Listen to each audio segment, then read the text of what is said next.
Industrialism.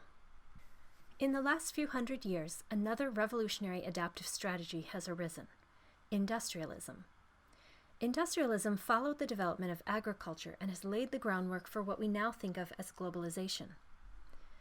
Industrialism has several important characteristics that are distinct from other ecological systems. A predominant one is a shift from human and animal energy to the use of varying types of fuel to power work. Unlike other adaptive strategies, the food supply of industrialism is characterized by massive-scale agriculture and agropastoralism, dominated by machines and performed by very few members of society.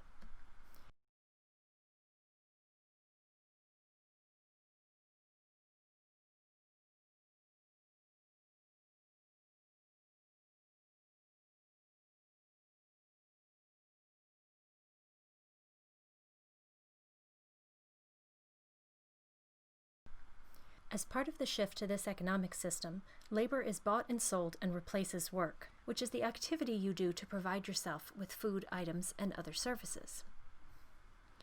Agriculture's reorganization of societies into cities, states, and empires is taken even further with industrialism. As fewer and fewer people produce food, as machines took over their roles and land was increasingly privatized, and instead were pushed into wage labor in increasingly dense urban areas, there was a centralization of the workplace and corresponding patterns of urbanization. Urbanization drove further stratification of health and wealth along class lines. Very few people are now involved in producing food or other items they use, so there's a greater need to live near centers of trade where jobs and products can be obtained. The growth of larger city-states came with a higher population density, as more and more people settled in these new urban centers. The large-scale food production could support a larger population, although that population was often less healthy than previous generations. Early industrialism mainly produced a foundation of tools, infrastructure, transportation, and textiles. Later industrialism merged with supply and demand capitalistic market economy, resulting in a crisis of overproduction, with incentives for finding new markets and producing more non-durable and consumer goods. The social characteristics of early industrialism also drove cultural changes. Foremost among these was the accumulation of wealth, which created massive disparities between the richest and the poorest people.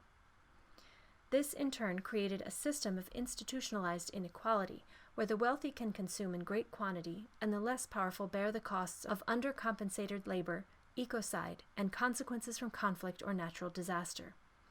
The real total social costs can be allocated to the weaker group or region, and class segregation in housing and work means the social and environmental impacts are not visible to some and not taken seriously by elites. In theory, industrialism is a meritocracy, where the most talented and hardest working gain the most power in society. But in practice, those with wealth have power over those who don't, and social class lines are very challenging to cross. The predominant social framework of industrialism is competition, as expressed through the ideas of capitalism and the free market. As early industrialism gave way to later industrialism, the inherent inequalities of this system only grew stronger.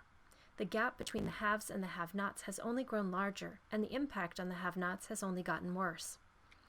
Socio-ecological impacts include ecocide, global health disparities, and worldwide climate change. Labor impacts of industrialism include institutionalized inequality, outsourcing, and the development of sweatshops among more vulnerable labor populations. Structural impacts of industrialism include poverty, increased food and safety precarity to all but the wealthiest, and widespread hunger. In an industrialist system, people's lifestyles shift toward a culture of consumption, spurred by advertising and credit. The perception is that industrialism supports less restricted lifestyles with more free time than other adaptive strategies.